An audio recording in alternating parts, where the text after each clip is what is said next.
जय श्री कृष्ण मित्रों, आपका हार्दिक स्वागत है आपके अपने चैनल प्राचीन ऐतिहासिक कहानियों में। दोस्तों, आज हम आपके लिए इतिहास की एक रोचक जानकारी लेकर आए हैं, इसलिए वीडियो को अंत तक जरूर देखें और चैनल को लाइक, शेयर, कमेंट और सब्सक्राइब करना न भूलें। तो आइए आज सुनते हैं बुंदेलखंड का इतिहास। दोस्तों, बुंदेलखंड के इतिहास के अनुसार यहाँ के एक भाग पर त्रेतायुग में चेदी साम्राज्य के चंदेल क्षत्रियों का शासनकाल था, जो कि बाद में 300 ईसा पूर्व से अन्य राजाओं के अधीन रहे। 300 ईसा पूर्व मौर्य साम्राज्य, इसके पश्चात वाकाटक तथा गुप्त साम्राज्य, चंदेल साम्राज्य, खंगार राजपूत शासनकाल, बुंदेल और अंग्रेजों के शासनकाल का शासनकाल रहा है। मुगल सम्राट अकबर के दौरान जो बचा हुआ चंदेलों का जेजा कबूती राज्य युद्ध में मुगलों के पास गया और उसे बाद में बुंदेलों ने पुनः कब्जा किया, वही राज्य दोबारा बसने के कारण बुंदेलखंड हो गया। बुंदेलखंड के ज्ञात इतिहास में मौर्यकाल से पहले का ऐसा राजनीतिक इतिहास उपलब्ध नहीं है जिसमें बुंदेलखंड के संबंध में जानकारी हो। वर्तमान खोजों तथा प्राचीन वास्तुकला, चित्रकला, मूर्तिकला, भित्ति चित्रों आदि के आधार पर कहा जा सकता है कि जनपद काल के बाद प्राचीन चेदी जनपद बाद में पुलिंद देश के साथ मिल गया था। सबसे प्राचीन साक्ष्य एरन की पुरातात्विक खोजों और उत्खननों से उपलब्ध हुए हैं। ये साक्ष्य 300 ईसा पूर्व के माने गए हैं। इस समय का शासक धर्मपाल था, जिसके संबंध में मिले सिक्कों पर एरकिन मुद्रित है। त्रिपुरी और उज्जैनी के समान एरन भी एक गणतंत्र था। मत्स्य पुराण और विष्णु पुराण में मौर्य शासन के 130 वर्षों का साक्ष्य प्रस्तुत किया गया है। मौर्य वंश के तीसरे राजा अशोक ने गोंडवाना के अनेक स्थानों पर विहारों, मठों आदि का निर्माण कराया था। वर्तमान गुर्गी अशोक के समय का सबसे बड़ा विहार था। गोंडवाना के दक्षिणी भाग पर अशोक का शासन था, जो उसके उज्जैनी तथा विदिशा में रहने से प्रमाणित होता है। विष्णु पुराण तथा मत्स्य पुराण में वर्णन मिलता है कि परवर्ती मौर्य शासक दुर्बल थे और कई अनेक कारण थे जिनकी वजह से अपने राज्य की रक्षा करने में समर्थ न रहे। फलत इस प्रदेश पर शुंग वंश का कब्जा हुआ। शुंग वंश भार्गव चवयन के वंशाधर शुनक के पुत्र शौनक से उद्भूत है। इन्होंने 36 वर्षों तक इस क्षेत्र में राज्य किया। इसके बाद इस प्रदेश गढ़बिल्ला और नागू का अधिकार पर हुआ, जो गोंडवाना के महान राजा थे। शैव संप्रदाय से संबंध रखते थे। भागवत पुराण और वायु पुराण में किलिकला क्षेत्र का वर्णन आया है। ये किलिकला क्षेत्र और राज्य विंध्य प्रदेश था। नागू द्वारा स्थापित शिवालयों के अवशेष ब्रह्मरा, बैजनाथ रीवा के पास कोहरा, अजयगढ़ में अब भी मिलते हैं। नागू के प्रसिद्ध राजा छानाग, त्रयनाग, वहीनाग, चखनाग और भवनाग प्रमुख नाग शासक थे। भवनाग के उत्तराधिकारी वाकाटक माने गए हैं। पुराण काल में गोंडवाना का अपना एक महत्व था। मौर्य के समय में तथा उनके बाद भी ये प्रदेश अपनी गरिमा बनाए हुए था तथा इस क्षेत्र में कई महत्वपूर्ण कार्य हुए। वाकाटक वंश का सर्वश्रेष्ठ राजा विंध्य शक्ति का पुत्र प्रवरसेन था।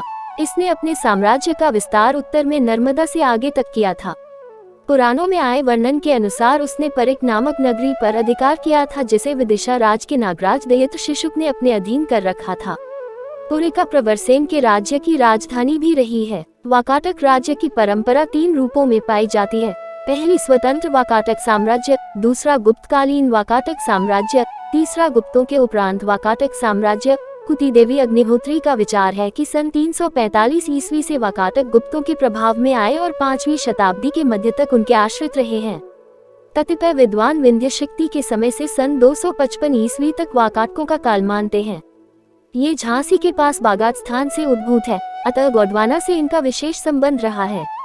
इतिहासकारों के अनुसार हरिसेन ने पश्चिमी और पूर्वी समुद्र के बीच की सारी भूमि पर राज किया था। गुप्त वंश का उद्भव उत्तरी भारत में 4th शताब्दी में हुआ था। चीनी यात्री हवेनसांग जिस समय गोंडवाना में आया था, उस समय भारतीय नेपोलियन समुद्रगुप्त का शासनकाल था। उसने वाकाटकों को अपने अधीन कर लिया था। कलचुरियों के उद्भव का समय भी इसी के आसपास माना गया है। समुद्रगुप्त की दिग्विजय और एरन पर उसका अधिकार शिलालेखों और ताम्रपत्रों के आधार पर सभी इतिहासकारों ने माना है। एरन की पुरातात्विक खोजों को सागर थरू एजेज में प्रस्तुत किया है। एरन के 2 नाम मिलते हैं, एरिकन और स्वभंग। स्वभंग से स्पष्ट है कि यह वैभव की नगरी रही है। हटा तहसील, वर्तमान दमोह जिला की तहसील के सिकौर ग्राम में 24 सोने के सिक्के मिले थे, जिनमें पुलिस वंशी राजा संग्राम शाही राजाओं के नाम अंकित हैं। इससे स्पष्ट है गोंडवाना एक वैभवशाली प्रदेश था। स्कंदगुप्त के उपरांत बुद्धगुप्त के अधीन था। इसकी देखरेख मांडलिक सुषमचंद्र करता था। सुषमचंद्र ने मैत्रायणीय शाखा के मात्र विष्णु और धान्य विष्णु ब्राह्मणों को एरन का शासक बनाया था, जिसकी पुष्टि एरन की स्तंभ से होती है। सुषमचंद्र गुप्त का शासन यमुना और नर्मदा के बीच के भाग पर माना गया है। गुप्तों की अधीनता स्वीकार करने वालों में उच्चकल्प और परिव्राजकों का नाम लिया जाता है। 5वीं शताब्दी के आसपास उच्चकल्पों की राजसत्ता की स्थापना हुई थी। ओगदेव इस वंश का प्रतीक था। इस वंश के चौथे शासक व्याघ्रदेव के वाकाटकों की अधीनता स्वीकार कर ली थी। इसके शासकों में जयनाथ और शर्वनाथ के शासनकाल के अनेक दानपत्र उपलब्ध हुए हैं, जिनसे पता चलता है कि उच्चकल्पों की राजधानी उच्चकल्प वर्तमान उज्जैन में थी। इनके शासन में आने वाले भूभाग के महाकांतर प्रदेश कहा जाता है। इसी के पास परिव्राजकों की राजधानी थी। विक्रम की चौथी सदी में परिव्राजकों ने अपने राज्य की स्थापना की थी। इनका राज्य वमन राज्य भी कहा जाता है। वमन राज्य पर बाद में नागौद के परिहारों ने अपना शासन जमा लिया था।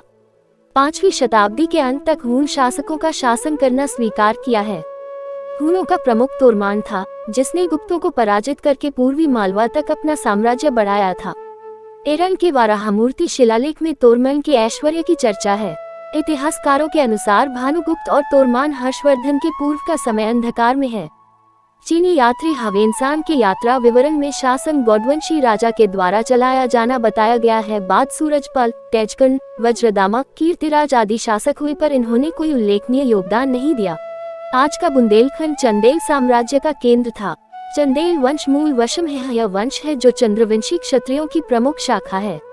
इन्हें अपने पुरातत्व शैव तथा वैष्णव तत्व के कारण कई चमत्कार व वरदान प्राप्त हुए। चंदेल काल में बुंदेलखंड में मूर्तिकला, वास्तुकला तथा अन्य कलाओं का विशेष विकास हुआ। सन 1182 से 83 में चौहानों ने चंदेलों की एक टुकड़ी को सिरसागर में पराजित किया था, परंतु महोबा में परमर्दिवर्मन से पराजित हुए।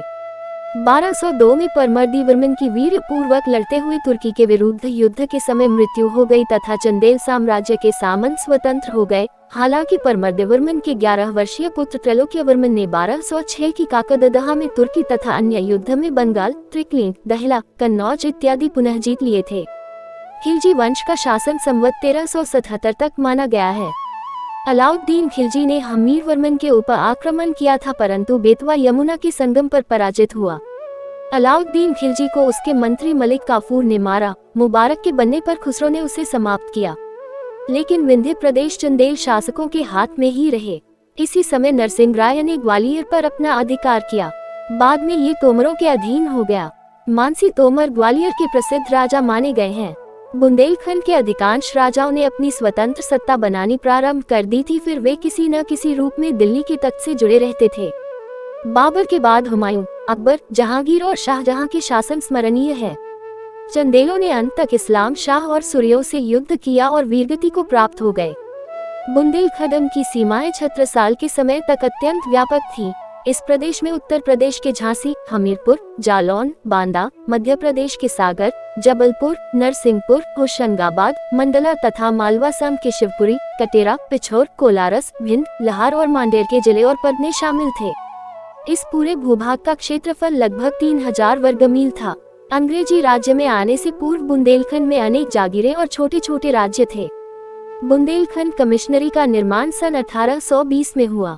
सन 1835 में जालौन, हमीरपुर, बांदा के जिलों को उत्तर प्रदेश और सागर जिला को मध्य प्रदेश में मिला दिया गया, जिसकी देखरेख आगरा से होती थी। सन 1839 में सागर और दमोह जिला को मिलाकर एक कमिश्नरी बना दी गई, जिसकी देखरेख झांसी से होती थी।